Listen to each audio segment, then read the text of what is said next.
पाहताय संध्याकाळच्या बातम्या आपल्या सगळ्यांचं स्वागत. मी मिलिंद भागवत. ठाण्यातल्या तळापाळीच्या परिसरात यंदा दिवाळी पहाटचा कार्यक्रम बाळासाहेबांची शिवसेना या शिंदे गटाला इथे कार्यक्रम करण्याची संधी मिळणार आहे. शिवसेना उद्धव बाळासाहेब ठाकरे गटाला उच्च न्यायालयाने दणका दिलाय. मंदार विचारे यांनी परवानगीच्या निर्णयाला आव्हान देणारी याचिका जी दाखल केली होती ती न्यायालयाकडून फेटाळण्यात आली आहे. मुंबईच्या जांभुरी मैदानावर आजपासून भाजपचा दीपोत्सव कार्यक्रम सुरू होतोय. तर तिकडे याच मैदानावर भाजपनं दहीहंडीचा कार्यक्रम घेतला होता, त्यामुळे मैदानाचं नुकसान झालं होतं. इकडे महाराष्ट्र नवनिर्माण सेनेकडून शिवाजी पार्कवर दीपोत्सवाचं आयोजन करण्यात आलंय. या दीपोत्सवाचं उद्घाटन मुख्यमंत्री एकनाथ शिंदे आणि उपमुख्यमंत्री देवेंद्र फडणवीस यांच्या हस्ते करण्यात येणार आहे. त्यामुळे तीन महत्त्वाच्या बातम्या. दिवाळीच्या संदर्भातल्या ठाण्यातल्या मासुंदा तलावाच्या परिसरात दिवाळी पहाट कार्यक्रम आयोजित करण्याची परंपरा आहे. या तीनही बातम्या आता सविस्तर पाहूयात. ठाण्यातल्या मासुंदा तलाव परिसरात यंदा दिवाळी पहाट शिंदे गटाची असणार आहे. शिवसेना उद्धव बाळासाहेब ठाकरे पक्षाला उच्च न्यायालयानं दणका दिलाय. मंदार विचारे यांनी परवानगीच्या निर्णयाला आव्हान देणारी याचिका जी दाखल केली होती ती न्यायालयानं फेटाळली. ठाणे मनपानं राजकीय हेतूनं निर्णय घेतल्याचा आरोप या याचिकेत करण्यात आला होता, पण न्यायालयानं ही याचिका फेटाळून लावली. ठाण्याच्या मासुंदा तलावाच्या परिसरात गेल्या अनेक वर्षांपासून दिवाळी पहाट कार्यक्रम आयोजित करण्याची परंपरा आहे, पण इथे दोन्ही शिवसेनेच्याकडून अर्ज करण्यात आला होता. त्यापैकी बाळासाहेबांची शिवसेना याला परवानगी देण्यात आली. उच्च न्यायालयात त्याला आव्हान देण्यात आलं होतं, पण ते फेटाळून लावण्यात आलं.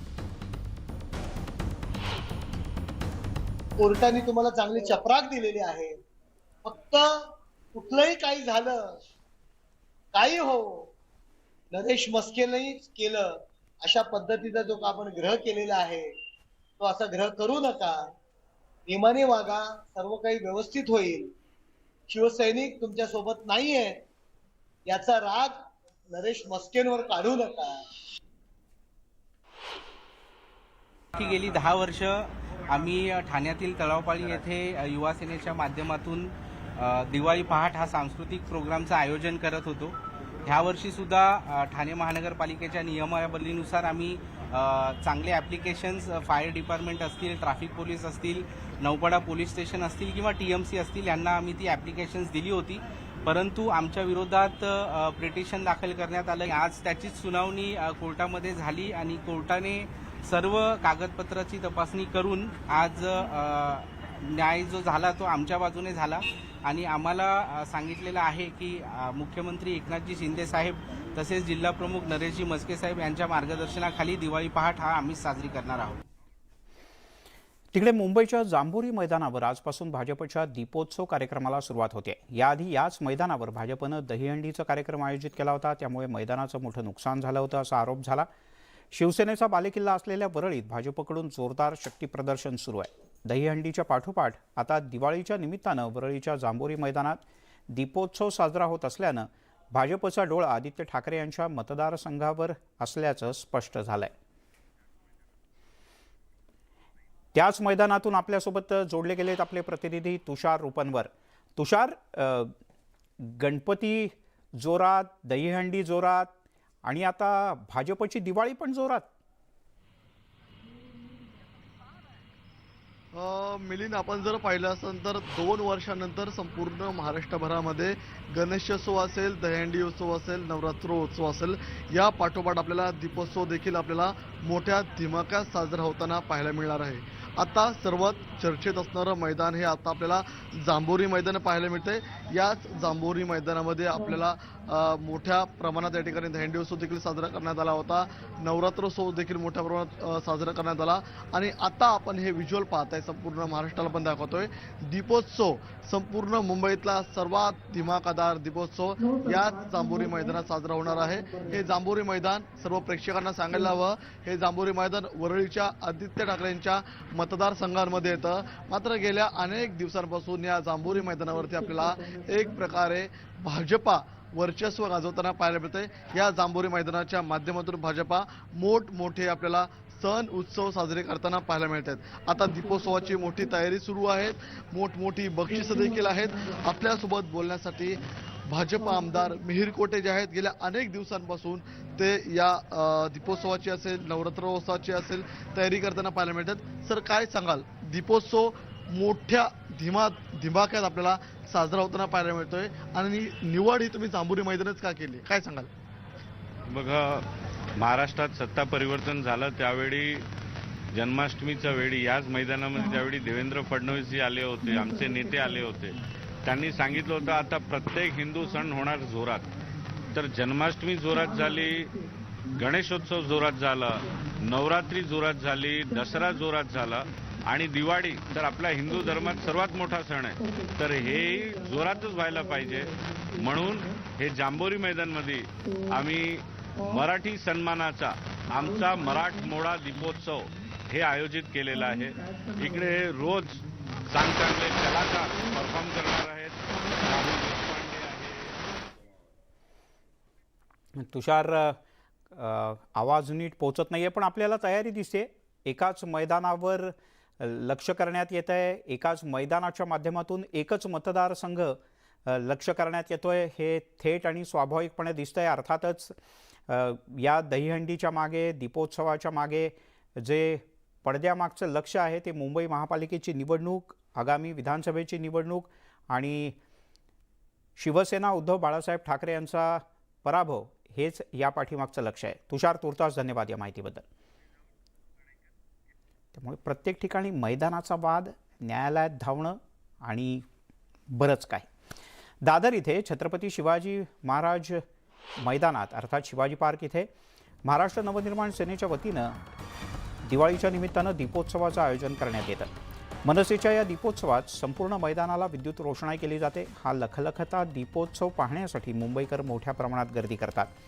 यावर्षी थेट मुख्यमंत्री एकनाथ शिंदे, उपमुख्यमंत्री देवेंद्र फडणवीस यांच्या हस्ते या दीपोत्सवाचं उद्घाटन करण्यात येणार आहे. रुचा खानोलकर आपल्या प्रतिनिधी शिवाजी पार्कहून आपल्यासोबत आहेत. रुचा, प्रत्येक मैदानाच्या माध्यमातून, प्रत्येक कार्यक्रमाच्या माध्यमातून जशी भाजपची धडपड सुरू आहे लोकांपर्यंत पोहोचण्याची, मनसे सुद्धा कुठेच मागे नाही.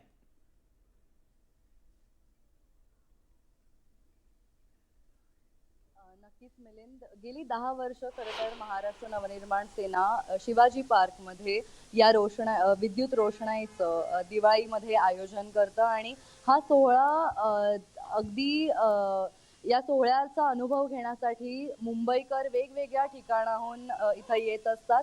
आणि या वर्षीचं आकर्षण म्हणजे मनसे अध्यक्ष राज ठाकरे यांनी महाराष्ट्राचे मुख्यमंत्री आणि उपमुख्यमंत्री दोघांनाही इथं येण्याचं आमंत्रण केलेलं आहे. दरवर्षी वेगवेगळ्या क्षेत्रातील दिग्गज कलाकार असतील, वेगवेगळी मंडळी असतील, ती इथं हा अनुभव घेण्यासाठी येत असतात. आणि यावर्षी मुख्यमंत्री आणि उपमुख्यमंत्री सुद्धा इथं येऊन या सोहळ्याचा आनंद लुटण्यासाठी येताना आपल्याला पाहायला मिळतील.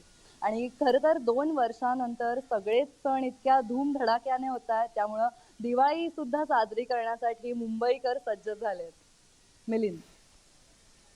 बरं रुचा, तुर्तास धन्यवाद या माहितीबद्दल. त्यामुळे शिवाजी पार्कच्या दीपोत्सवात वेगवेगळ्या प्रकारचे रंग दिसणार आहेत. इंजिनाच्या बरोबर हात जोडलेला, इंजिनाच्या बरोबर आपल्याला कमळ जोडलेलं सुद्धा दिसणार आहे.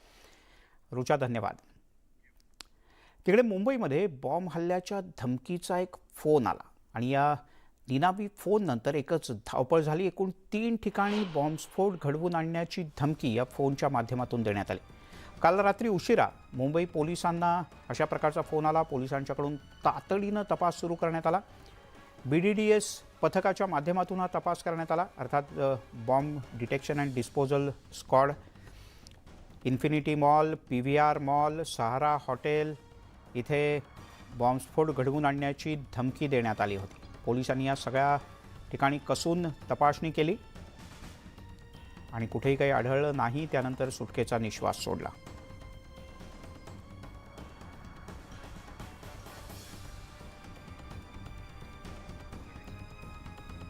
उद्धव ठाकरे गटाचे आमदार भास्कर जाधव यांच्या चिपळूणमधल्या घरावर अज्ञातांच्याकडून दगडफेक करण्यात आली.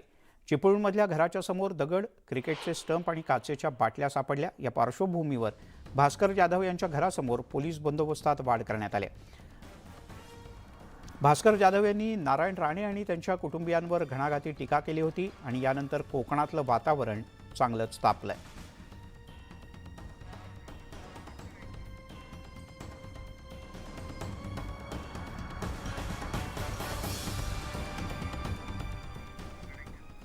आपण सत्ताधारी पक्षावर सातत्यानं टीका करत असल्यानंच आपल्याला टार्गेट केलं जातं, अशी प्रतिक्रिया भास्कर जाधव यांनी दिली. विरोधात प्रहार करतोय. भविष्यात सुद्धा जोपर्यंत मी जिवंत आहे तोपर्यंत हे प्रहार मी करतच राहणार. तुम्ही ईडी, सीबीआय, इन्कम टॅक्स, पोलिसांच्या धाडी, एसीबीच्या धाडी, पक्ष फोडून तुमचं समाधान झालं नाही आणि म्हणून तुम्ही विरोधी पक्षातली बोलणारी माणसं, प्रतिकार करणारी माणसं, संघर्ष करणारी माणसं मारून जर तुमचा पक्ष वाढणार असेल तर निश्चितपणे आम्हाला मारा, परंतु मी माघार घेणारा कार्यकर्ता नाही. नारायण राणेंचं ते मोठं कार्ट चर्शी, त्यांनी माझे स्वर्गवासी झालेले वडील त्यांच्याबद्दल अपशब्द वापरतात, माझ्या मुलांबद्दल, माझ्या पत्नीबद्दल असे अपशब्द वापरता तुम्ही. मी असं कोणाबद्दल वापरत नाही. राजकारण आज ते साळसूतपणाचं आव्हान आहे की तुम्ही राजकारणाच्या पद्धतीनं करावं. अरे तुमच्याकडे संस्कार आहेत का? तुम्ही संस्कृती आहे का? त्यांच्या घरावर हमला देखील झाला. पण एक असं माझ्या समोर आलेलं आहे की आज सकाळी त्यांच्या सुपुत्रांबरोबर बोलताना, विक्रांतजींबरोबर बोलताना, की काल रात्री 11-11:30च्या आसपास त्यांची पोलीस सिक्युरिटी, तिकडचा लोकल बंदोबस्त काढला गेला.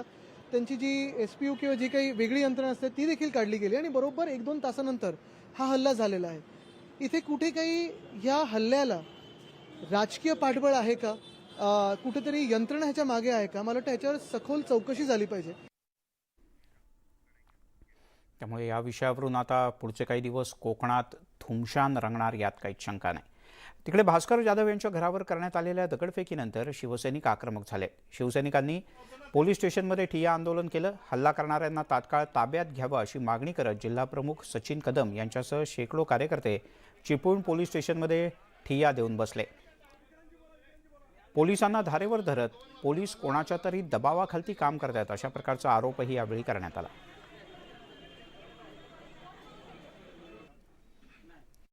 माझ्या वडिलांची सिक्युरिटी मुंबईतल्यांनी काढून घेतलेली आहे. एवढ्या सगळ्या गोष्टी झाल्यानंतरही अजून त्यांची काही हालचाल नाही आणि म्हणून मला असं वाटतं की याच्यामध्ये जिल्हा पोलीस प्रशासन, तालुका पोलीस प्रशासन आणि गृह खातं या सर्वांची भूमिका कुठेतरी संशयास्पद आहे. कोकणामध्ये राणे परिवार आणि भास्कर जाधव यांचा पुन्हा एकदा जोरदार संघर्ष सुरू झालाय. भास्कर जाधव यांनी सिंधुदुर्गात पाऊल ठेवलं तर त्यांचा करेक्ट कार्यक्रम करण्याचा इशारा कणकवली तालुक्याचे भाजपचे अध्यक्ष आणि कट्टर राणे समर्थक संतोष कानडे यांनी दिलाय. भास्कर जाधवांना मी सांगू इच्छितो की भास्कर जाधव हा चिपळूणचा वाळू चोर, हा वाळू चोर इथं येऊन सिंधुदुर्गामध्ये आमच्या नेत्याला जर काही बोलत असेल तर ते राणेसाहेबांचा कार्यकर्ता खपवून घेणार नाही. राणेसाहेबांचा कार्यकर्ता म्हणून आम्ही ज्या पक्षामध्ये आता आहोत तो पक्ष सुसंस्कृत लोकांचा पक्ष आहे. म्हणजे याचा अर्थ असा नाही की आम्ही विसरलो. भास्कर जाधव, तुम्ही पुन्हा सिंधुदुर्गात या, खारेपाटणच्या बॉर्डरवरती तुमचा करेक्ट कार्यक्रम होईल याची दखल जरूर राणेसाहेबांचे कार्यकर्ते म्हणून आम्ही घेणार. तिकडे केंद्रीय मंत्री आणि भाजपचे नेते नारायण राणे यांच्याबद्दल अपमानास्पद आणि शिवराळ अशा प्रकारची, एवढंच नाही तर चिथावणीखोर भाषा केल्याच्या तक्रारीनंतर ठाकरे यांच्या पक्षाचे आमदार भास्कर जाधव यांच्या विरोधात अजामीनपात्र गुन्हा दाखल करण्यात आला. केंद्रीय मंत्री नारायण राणे यांच्या विरोधात जनमानसात बदनामी करणं, चिथावणी देणं, 2 राजकीय पक्षांमध्ये हिंसेची स्थिती निर्माण करणं या कारणांखाली हा गुन्हा दाखल झालाय. भास्कर जाधव यांच्या या वक्तव्यामुळे भाजपचे कार्यकर्ते देखील संतप्त झाले आहेत. भास्कर जाधवांनी जे काल कुडाळमध्ये येऊन जो काही धुडगूस घातला किंवा जे काही भाषा वापरली त्यांनी पण थोडं आवरायला पाहिजे होतं स्वतःला. कारण इथे अगोदरच पोलिसांना आमच्या कार्यकर्त्यांनी हे देऊन ठेवलं होतं की यांना आम्ही विनंती करतो की इथे येऊन उगाच चुकीचं काहीतरी बोलू नका. चुकीचं म्हणजे प्रक्षोभक काही बोलू नका एकमेकाला. हे कोणीतरी थांबलं पाहिजे. पण ते भास्कर जाधवांनी जे काय राणा भिमदेवी थाटामध्ये येऊन इथे काय काय प्रकार केले ते आपण आपल्या बघितले असाल. त्यामुळे आम्ही त्यांना म्हटलंच होतं अगोदर, पोलिसांना पण आम्ही सांगितलं होतं की यांना अगोदर थोडी एक सूचना द्या की उगाच आगीत तेल ओतत राहू नका. हळूहळू हे जे काही हे आहे ते कमी करायला पाहिजे असा आमचा पण त्यांना आग्रह होता. पण काल भास्कर जाधव आपल्या ह्याच्यातनं बाहेर गेले एकदम, आणि एवढं नाही बोलायला पाहिजे. माझं म्हणणं, या लोकशाहीमध्ये सगळ्यांनीच आपलं आपलं आवरून बोललं पाहिजे असं आमचं म्हणणं आहे. बरं, मग भास्कर जाधवांच्या घरावरती दगडफेक भाजपच्या कार्यकर्त्यांनी केली आहे का? नाही नाही नाही, भाजपाचे कार्यकर्ते काही दगडफेक करणार नाहीत. आता ते कसं असतं, भास्कर जाधव हे स्वतः पण दगडफेक करून घेतील एवढ्या पण ते काय म्हणतो आपण त्या टोकाचे आहे. आता याचा फायदा उठून घ्यावा, मुद्दाम कोणाला तरी दगडफेक करायला लावावी आणि मग ती भाजपने केली, हे पण करायला भास्कर जाधव मागे राहणार नाही. या गोष्टी तपासून बघायला पाहिजेत. पण भास्कर जाधवांनी पण सुद्धा स्वतःला आवरलं पाहिजे. ज्या भाषेत त्याने नारायणराव राणेंवरती किंवा एकूण सगळी ओव्हरऑलची टीका केली, त्या टीकेचा स्तर पण फारच खालच्या दर्जाचा होता. थोडं सांभाळून करायला पाहिजे असं आमचं म्हणणं आहे. आणि पण मला वाटतं की हे दगडफेकीचं प्रकरण हे त्यांनीच उभं केलेलं असण्याची मला तरी दाट शक्यता आहे. तिकडे उद्धव ठाकरे यांच्या पक्षातील कार्यकर्त्यांवर पोलिसांच्याकडून गुन्हे दाखल करण्यात आले असून त्यांना चौकशीसाठी त्रास दिला जात असल्याचा आरोप उद्धव ठाकरे यांच्या पक्षाकडून करण्यात आला आहे. या प्रकरणी नवी मुंबई पोलीस आयुक्तालयासमोर एक मोर्चा काढण्यात आला. या पार्श्वभूमीवर मोठा पोलीस बंदोबस्त सुद्धा तैनात करण्यात आला होता. यासाठी नवी मुंबई तसंच रायगड परिसरातून कार्यकर्ते मोठ्या संख्येने एकत्र आले होते.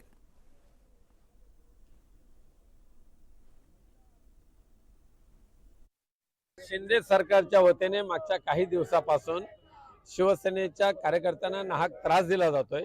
शिवसेना नेत्यांचं संरक्षण काढलं जातंय आणि जुन्या पुराण्या कुठल्या केसेस असतील ते खोदून काढायच्या, तडीपारीच्या नोटीस द्यायच्या, हा जो खुनशीपणाचं राजकारण शिंदे सरकारने सुरू केलेलं आहे, त्या विरोधात आम्ही शिवसेना उद्धव बाळासाहेब ठाकरे या पक्षाच्या वतीने तडीपार मोर्चा पहिला महाराष्ट्रातल्या नवी मुंबईच्या पोलीस आयुक्तांच्या कार्यालयामध्ये जातो आणि येत्या काही दिवसामध्ये महाराष्ट्रातल्या सगळ्या जिल्ह्यांमध्ये शिवसेना उद्धव बाळासाहेब ठाकरे पक्षाच्या वतीने तडीपार मोर्चे निघणार. हे सूडबुद्धीनं सरकार काम करते. मला वाटतं सूडबुद्धीनं जर सरकार वागत असेल तर या सरकारला धडा शिकवण्यासाठी शिवसेना जनतेला सोबत घेऊन रस्त्यावर उतरते. सत्तेचा माज या सरकारला आला आणि तो उतरवेल शिवसेना. महाराष्ट्रातल्या स्थानिक स्वराज्य संस्थांच्या निवडणुकांच्या बद्दल सर्वोच्च न्यायालयातली सुनावणी सलग तिसऱ्यांदा लांबणीवर पडली. या प्रकरणाची सुनावणी आता 2 आठवड्यांच्या नंतर घेण्यात येईल अशा प्रकारचे निर्देश सर्वोच्च न्यायालयानं दिले. त्यामुळे प्रशासक नेमून 6 महिने उलटले तरी निवडणुकांच्या बद्दल प्राथमिक सुनावणी ही सर्वोच्च न्यायालयाच्या अजेंड्यावर नसल्याचं स्पष्ट झालंय. या क्षणाची सगळ्यात मोठी आणि महत्त्वाची बातमी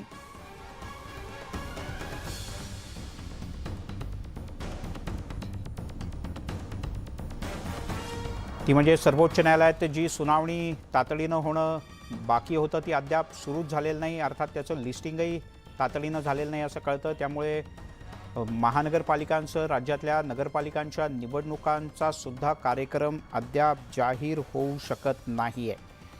ही आहे या क्षणाची सगळ्यात मोठी आणि महत्त्वाची बातमी. प्रशांत लीला रामदास आपले दिल्लीचे प्रतिनिधी आपल्यासोबत आहेत. प्रशांत, या महाराष्ट्रातल्या निवडणुकांचा घोळ दिल्लीच्या सर्वोच्च न्यायालयात कधी संपणार? महत्वाचं म्हणजे जर बघितलं की आज या संदर्भात निर्णय येईल अशी अपेक्षा होती. त्याचमुळे आज अनेक नेते दिल्लीत पोहोचले होते, खास करून महाराष्ट्रातल्या 92 स्थानिक स्वराज्य संस्थांच्या निवडणुकांसंदर्भात, ज्यामध्ये ओबीसी आरक्षणाच्या आधारावरती या निवडणुका व्हाव्या अशी त्यांची मागणी होती आणि या संदर्भात त्या पद्धतीची याचिका देखील दाखल करण्यात आली होती. आणि ही सुनावणी 25 नंबरची होती आणि सोबतच जस्टिस चंद्रचूड आणि जस्टिस कोहली यांच्या या खंडपीठापुढे सुनावणी होणार होती. पण ज्या पद्धतीने आज सकाळी महाराष्ट्र सरकारच्या वतीने म्हणजे राज्य सरकारच्या वतीने एक पत्र देण्यात आलं, त्यामध्ये स्पष्ट करण्यात आलं ही सुनावणी आगामी 2 आठवडे पुढे ढकलण्यात यावी. त्यानंतर आता जर बघितलं तर तिसऱ्यांदा ही सलग ही सुनावणी पुढे ढकलण्यात आली. पहिल्यांदा 5 आठवड्याची स्थगिती देण्यात आली होती. त्यानंतर आज पुन्हा सुनावणी होता ते 2 आठवडे पुढे ढकलण्यात आली. आता 31 ऑक्टोबरला सुनावणी होणार आहे. महत्वाचं म्हणजे जर बघितलं तर राज्यात ओला दुष्काळ आहे आणि या सगळ्या पार्श्वभूमीवरती राज्य सरकारला निवडणुका नको आहे. त्याचमुळे या प्रकारच्या सुनावणीला विरोध केला जात आहे आणि त्यामुळेच लांबणीवर पडल्या जात आहे सुनावणी, अशा प्रकारचा आरोप. पण मग प्रशांत, आता नेमकी सुनावणी होणार कधी? कारण सर्वोच्च न्यायालय जोपर्यंत या संदर्भात काही निर्णय देत नाही तोपर्यंत महाराष्ट्रातल्या निवडणुका होऊ नाही शकणार स्थानिक स्वराज्य संस्थांच्या. बरोबर आहे मिलिंद. खास करून जर बघितलं, जोपर्यंत सुप्रीम कोर्टाचा निर्णय येणार नाही ओबीसी आरक्षणाच्या आधारावरती या खास करून स्थानिक स्वराज्य संस्थेच्या निवडणुका व्हाव्या की नाही व्हाव्या, त्याच्या आधारावर जोपर्यंत हा निर्णय होत नाही तोपर्यंत निवडणुका होणं शक्य नाहीये. त्यामुळे आता 31 ऑक्टोबरला पुन्हा एकदा या संदर्भात सुनावणी होणार आहे.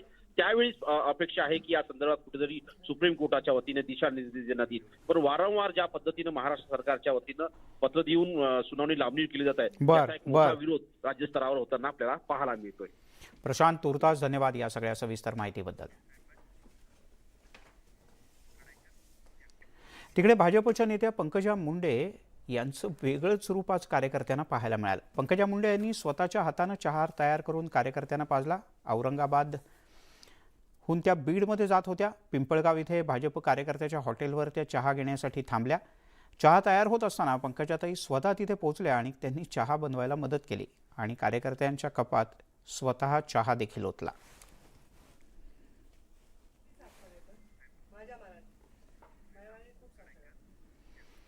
गेल्या काही दिवसांपासून देशभरात चर्चेत असलेली काँग्रेस अध्यक्षपदाची निवडणूक अखेर पार पडली आणि सगळ्यांची उत्सुकता शिगेला लागली होती. अखेर या निवडणुकीचा निकाल जाहीर झाला आणि काँग्रेसचे ज्येष्ठ नेते तसंच लोकसभेतले माजी विरोधी पक्षनेते मल्लिकार्जुन खरगे यांची काँग्रेसचे नवे अध्यक्ष म्हणून निवड झाली. या निवडणुकीत मल्लिकार्जुन खरगे यांना 7,897 मतं मिळाले, तर त्यांच्या विरोधात निवडणूक लढवणारे काँग्रेसचे खासदार शशी थरूर यांना 1,072 मतं मिळाले. दरम्यान निकाल जाहीर झाल्यानंतर शशी थरूर यांनी ट्विटरवरून मल्लिकार्जुन खरगे यांचे आभार मानले. दरम्यान या निवडणुकीत 400 पेक्षा जास्त मतं बाद झाल्याची माहिती मिळते.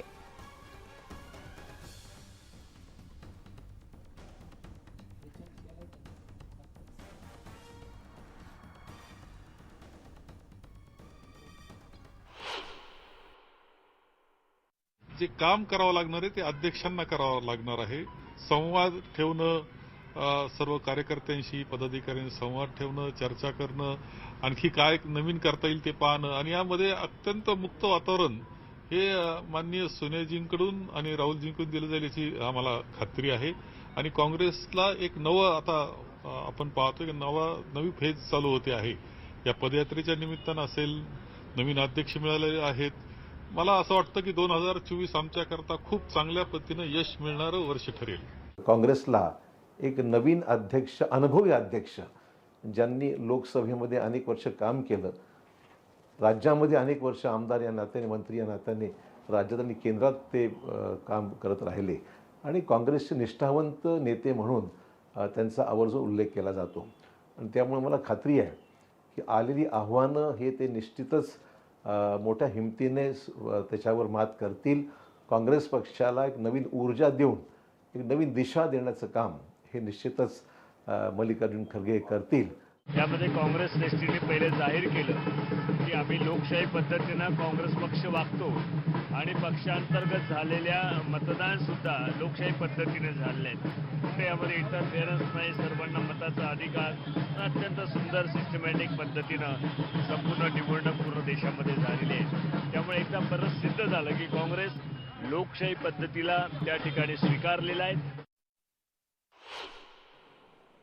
कांग्रेस प्रेसिडेंट के चुनाव के सफल आयोजन के लिए मैं पार्टी के सभी डेलीगेट्स, सीनियर लीडर्स, वर्कर्स और जो कोई भी इस कार्यक्रम से जुड़े हैं उन सबको मैं धन्यवाद करता हूं. आप सबने डेमोक्रेटिक प्रोसेस में हिस्सा लेकर कांग्रेस को मजबूत किया है. आपण पाहताय संध्याकाळच्या बातम्या आणि आता एक अतिशय धक्कादायक बातमी पिंपरी चिंचवडमधून. पिंपरी चिंचवडमध्ये महानगरपालिकेच्या रुग्णालयात मृतदेहांची अदलाबदल झाल्याचा धक्कादायक प्रकार उघडकीस आलाय. महापालिकेनं हा झालेला सगळा प्रकार मान्य केलाय. सकाळच्या सुमारास हा सगळा धक्कादायक प्रकार झाला. यानंतर संबंधित रुग्णाच्या नातेवाईकांनी रुग्णालयात घुसून मोठ्या प्रमाणात तोडफोडही केली. यानंतर पोलीस आणि महापालिकेचे अधिकारी घटनास्थळी दाखल झाले. स्नेहलता गायकवाड नामक महिलेचा मृतदेह दुसऱ्याच कुटुंबियांना सोपवण्यात आल्याची कबुली अतिरिक्त आयुक्त जितेंद्र वाघ यांनी दिली. दरम्यान या सगळ्या प्रकारानंतर झालेल्या चुकीच्या संदर्भात चौकशी करून दोषींवर गुन्हे दाखल करणार असल्याची माहिती पोलीस उपायुक्तांनी दिली आहे.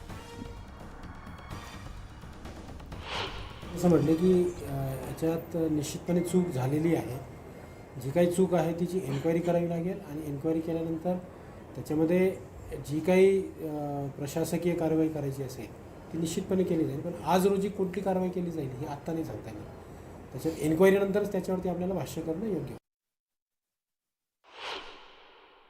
जेव्हा गायकवाडची फॅमिली आली आणि त्यांनी बघितली, त्यांनी लक्षात आलं की ही बॉडी आपली आईची नाही आहे, ती कोणाची तरी आहे.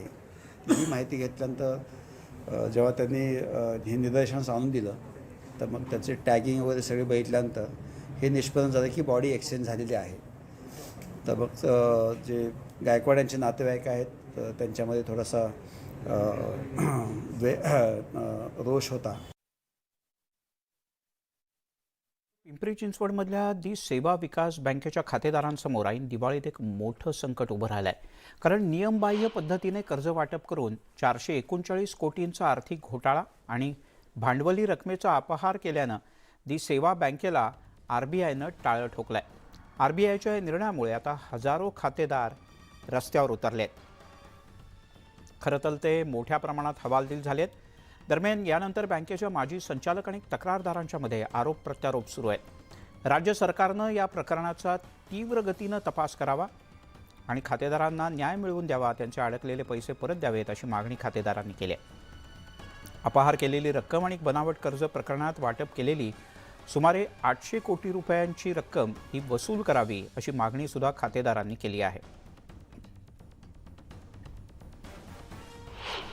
आता पोलिसनी पण जबाबदारी घेतली तर अटक होऊ शकतो, परंतु कुणी पण यंत्राने काम केलं ना तर हे वेगळे अँगलनी नाही ऐकलं त्यांची अँटी करप्शन. आता अगोदर ते SIT बसली होती, बाबर साहेब, पॉल साहेब आणि सावंत साहेब.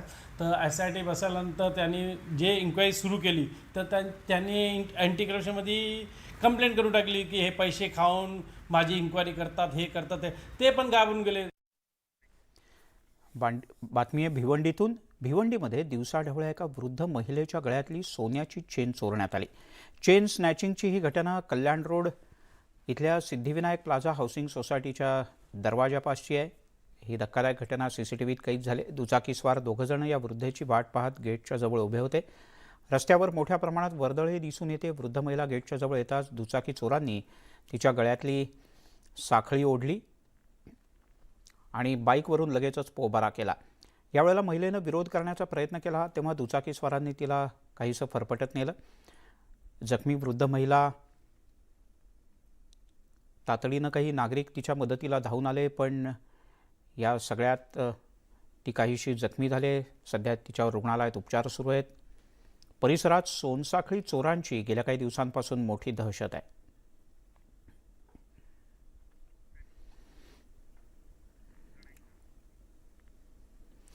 विजेचं बिल भरण्याच्या नावाखाली भंडारा इथे न्यायाधीशांची 3 लाख रुपयांची ऑनलाईन फसवणूक करण्यात आल्याचा धक्कादायक प्रकार समोर आलाय.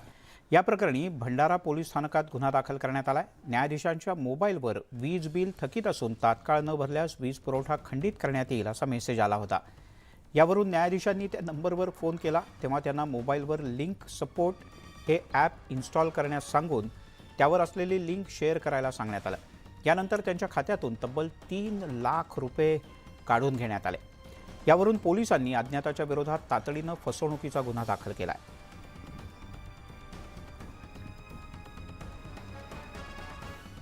आता काही बातम्या पावसाच्या, नकोशा झालेल्या पावसाच्या.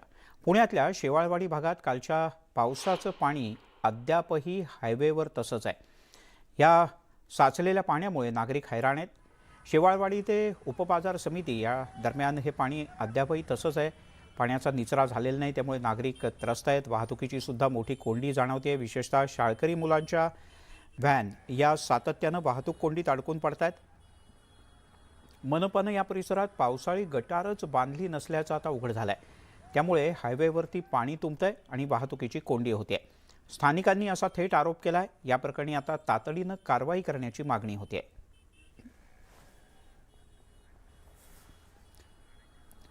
उमरखेड तालुक्यातील चातरी परिसरात ढगफुटी सदृश्य पाऊस झाला. या पावसामुळे शेतकऱ्यानं रचून ठेवलेला सोयाबीनचा ढीग प्रवाहात वाहून गेला. तसंच गंजी भिजवून शेतकऱ्यानं मोठ्या प्रमाणात नुकसानही झालं. कारण प्राथमिक कापणी करून ठेवलेल्या पिकाचं पावसात भिजल्यानं नुकसान झालं आहे. अस्मानी आणि सुलतानी संकटाचा सामना करणारा शेतकरी पावसामुळे आता हतबल झाला आहे. ऐन दिवाळीत परतीच्या पावसामुळे शेतकरी मोठ्या आर्थिक अडचणीत सापडला आहे.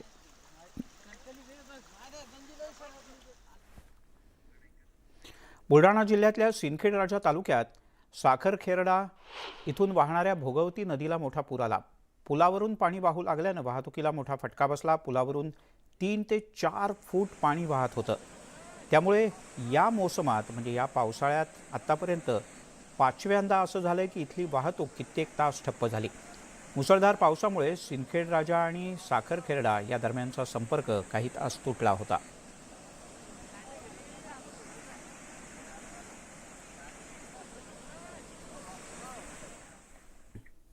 यंदा राज्यभरात अतिवृष्टी आणि पूर परिस्थितीमुळे शेतीचं विविध भागात अतोनात असं नुकसान झालंय. संपूर्ण खरीप पिकाचं प्रचंड नुकसान झालंय. तसंच सध्या राज्यात सुरू असणाऱ्या अवकाळी पावसानं रब्बीचा हंगाम सुद्धा धोक्यात आलाय. त्यामुळे राज्यात तातडीनं ओला दुष्काळ जाहीर करण्याची मागणी करत शेतकऱ्यांना तातडीनं नुकसान भरपाई देण्याची मागणी विधानसभेतले विरोधी पक्षनेते अजित पवार यांनी मुख्यमंत्री एकनाथ शिंदे यांच्याकडे केली. त्यासोबतच राज्यातल्या इतर प्रश्नांकडे सुद्धा अजित पवार यांनी मुख्यमंत्र्यांचं लक्ष वेधलंय. मुंबईतल्या मुख्यमंत्र्यांच्या वर्षा या निवासस्थानी अजित पवार यांनी मुख्यमंत्री एकनाथ शिंदे यांची भेट घेतली आणि राज्यातल्या विविध प्रश्नांबद्दल त्यांच्याशी चर्चा केली. परतीच्या पावसानं औरंगाबाद जिल्ह्यातल्या सिल्लोड, कन्नड आणि पैठण तालुक्यातील पिकांचं खूप मोठं नुकसान झालं. काढणीवर आलेली मका, कापूस, सोयाबीन ही सगळी पिकं पाण्यात भिजून गेली आहेत. कापसाची बोंड काळी पडली आहेत. काही ठिकाणी बोंड गळून गेली आहेत. मक्याची कणसं सुद्धा खराब होऊ लागली आहेत. तसंच शेतातल्या पाण्याचा निचरा होत नसल्यानं काही ठिकाणी मातीला शेवाळं धरू लागलंय. तर पिकं बुंध्यापासून आता मोडून पडू लागलेत. सोयाबीन देखील मातीमोल झाला असून शेतकरी हवाल दिलाय. आपण पाहताय संध्याकाळच्या बातम्या.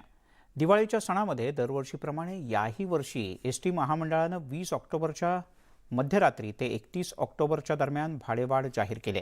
त्यामुळे आता पुणे आणि मुंबईला जाण्यासाठी साध्या गाड्यांसह शिवशाहीनं जाण्याकरता 50 ते 100 रुपये अतिरिक्त मोजावे लागतील. दिवाळीत दरवर्षी एसटी महामंडळ परिस्थितीनुसार हंगामी दरवाढ करतं. यावर्षी एसटीनं 10% दरवाढ केले. ही दरवाढ साधी, आरामगाडी, शिवशाही आणि वोल्वो या सगळ्या गाड्यांच्या करता लागू आहे. या दरवाढीतून अश्वमेध आणि शिवनेरीला मात्र वगळण्यात आलाय. या बसला पूर्वीचेच दर लागू असतील.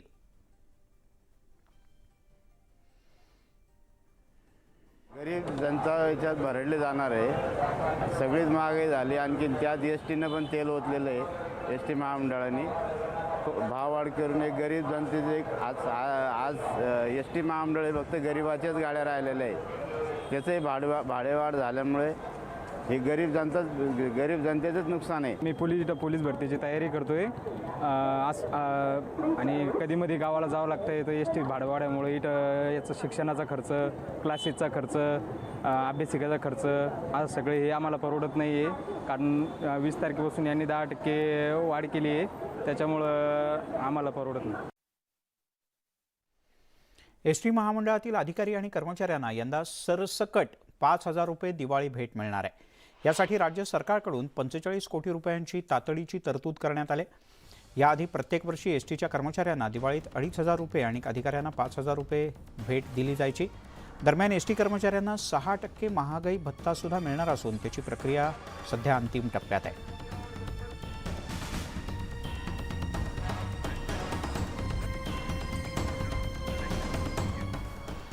तिकडे मुंबईमध्ये दिवाळी सणाचा मोठा उत्साह पाहायला मिळतोय. दिवाळीच्या खरेदीला मुंबईकरांनी जोरदार सुरुवात केली आहे. धारावीतल्या कुंभारवाड्यात पणत्या आणि दिवे घेण्यासाठी मुंबईकरांची गर्दी होते.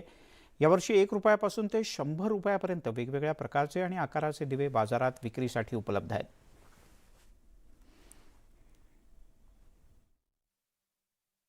दिवाळीनिमित्त खरेदीची लगबग सगळीकडे सुरू झाली आणि याच्यातच सगळ्यात महत्त्वाचं म्हणजे दिवाळीला लागणारे दिवे आणि पणत्यांची खरेदी जी आहे ही धारावीतील कुंभारवाड्यात मोठ्या संख्येनं होताना आपल्याला पाहायला मिळते.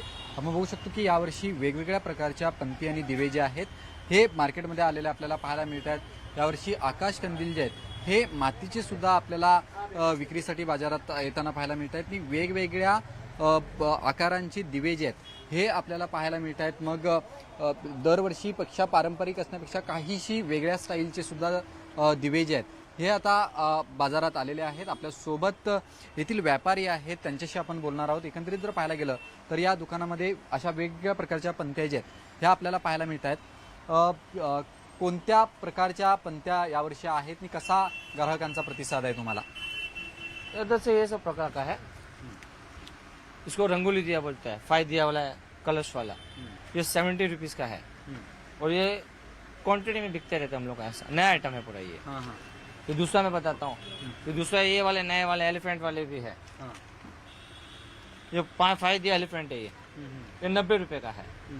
ऐसा खरं तर या प्रकारच्या वेगवेगळ्या दिवे आणि पंते जे आहेत ह्या आपल्याला बाजारात खास करून धारावीमध्ये पाहायला मिळत आहेत. एकंदरीत जर आपण पाहायला गेलं तर ग्राहकांची गर्दीसुद्धा जी आहे ही कुंभारवाड्यात पाहायला मिळते. कुंभारवाडा हा मुंबईतील प्रसिद्ध असा जिथे मातीची भांडी असतील किंवा अशा पद्धतीचे दिवे पंते जे आहेत हे या ठिकाणी मिळत असतात. मी ज्या पद्धतीने व्यापाऱ्यांनी सांगितले की वेगवेगळ्या प्रकारच्या गोष्टी ज्या आहेत ह्या यावर्षी मार्केटमध्ये आलेल्या आपल्याला पाहायला मिळतात. Video journalist Navnath Mukesh, Vishal Patil, news 18 Lokmat, Mumbai. अतिवृष्टी, वाढती महागाई याचा परिणाम दिवाळीच्या सणावर सुद्धा पाहायला मिळतोय. मनमाड, मालेगावसह नाशिक जिल्ह्यातल्या बाजारपेठांच्याकडे ग्राहकांनी काहीशी पाठ फिरवली. ग्राहकच नसल्यानं दुकानांमध्ये भरून ठेवलेल्या मालाची तरी विक्री होईल का अशी चिंता दुकानदारांना भेडसावते. अतिवृष्टी झाल्यामुळे, महागाई वाढल्यामुळे, ऑनलाईनची मागणी जास्त असल्यामुळे व्यापाऱ्यांनी यावेळेस भरपूर माल भरलेला आहे. आणि अतिवृष्टी आणि महागाईमुळे मार्केटमध्ये दिवाळीची काही जास्त गर्दी दिसत नाही. मंदी आहे. मंदी आहे. गेल्या 4-8 दिवसात दिवाळी आली, पण मार्केटमध्ये पाहिजे तशी कोणत्याच प्रकारची गर्दी दिसत नाही. प्रचंड वाढलेली महागाई, आलेलं पावसाचं संकट, शेतकऱ्यांकडे नसलेला पैसा, यामुळे हा सण आहे की नाही असंच मला वाटतं. त्याचप्रमाणे जी वस्तू मागच्या वर्षी 1 रुपयाला मिळत होती ती आता 1.5 ते 2 रुपयाला मिळते. मार्केट फिलहाल अभी एकदम शांत है. जैसे बारिश है, कोरोना था, कोरोना की वजह से बोलते मार्केट शांत था. 2 साल हो गए, काफ़ी नुकसान भी होता है. माल दिवाली का पूरा तैयार करके रखा वैसे फिलहाल कस्टमर नहीं. नक्षलग्रस्त गोंदिया जिल्ह्यात कार्यरत असणाऱ्या पोलीस कर्मचाऱ्यांना पुन्हा 1.5 पट वेतनवाढ आणि महागाई भत्ता मिळणार आहे. या क्षणाची सगळ्यात मोठी आणि महत्त्वाची बातमी, महाविकास आघाडी सरकारनं हे 1.5 पट वेतन आणि महागाई भत्ता बंद केला होता आणि यावरून मागणीसुद्धा करण्यात आली होती. प्रामुख्याने नक्षलग्रस्त भागात काम करणाऱ्या पोलीस अधिकारी आणि कर्मचाऱ्यांना विविध प्रकारच्या आव्हानांचा सामना करावा लागतो आणि यासाठी त्यांच्या वेतनात वाढ करावी अशा प्रकारची मागणी गेल्या अनेक वर्षांपासूनची होती. मधल्या काळात ही 1.5 पट वेतनवाढ देण्यात आली होती, पण आघाडी सरकारच्या काळात ती बंद करण्यात आली. पण आता पुन्हा एकदा राज्यात सत्तेत आलेल्या शिंदे फडणवीस सरकारनं 1.5 पट वेतन आणि महागाई भत्ता मिळणार असल्याचं जाहीर केलं आहे. आमदार परिणय फुके यांनी या सगळ्या प्रकरणाचा पाठपुरावा केला होता. याची दखल गृहमंत्री देवेंद्र फडणवीस यांनी घेतली असून याबद्दल शासन आदेश जारी झाला आहे. त्यामुळे आता गोंदियातील पोलीस कर्मचाऱ्यांना 1.5 पट वेतन आणि महागाई भत्ता मिळणार आहे. उस्मानाबाद शहरामध्ये पहिल्यांदाच आयोजित करण्यात आलेल्या 7 दिवसांच्या रांगोळी कार्यशाळेला प्रचंड प्रतिसाद मिळाला. अनेक तरुण तरुणींनी यामध्ये उत्स्फूर्त सहभाग घेतला, रांगोळीचे धडे गिरवले. 20 आणि 21 तारखेला इथे शिकलेल्या विद्यार्थ्यांच्या रांगोळ्यांचं प्रदर्शन आयोजित करण्यात आलं आहे.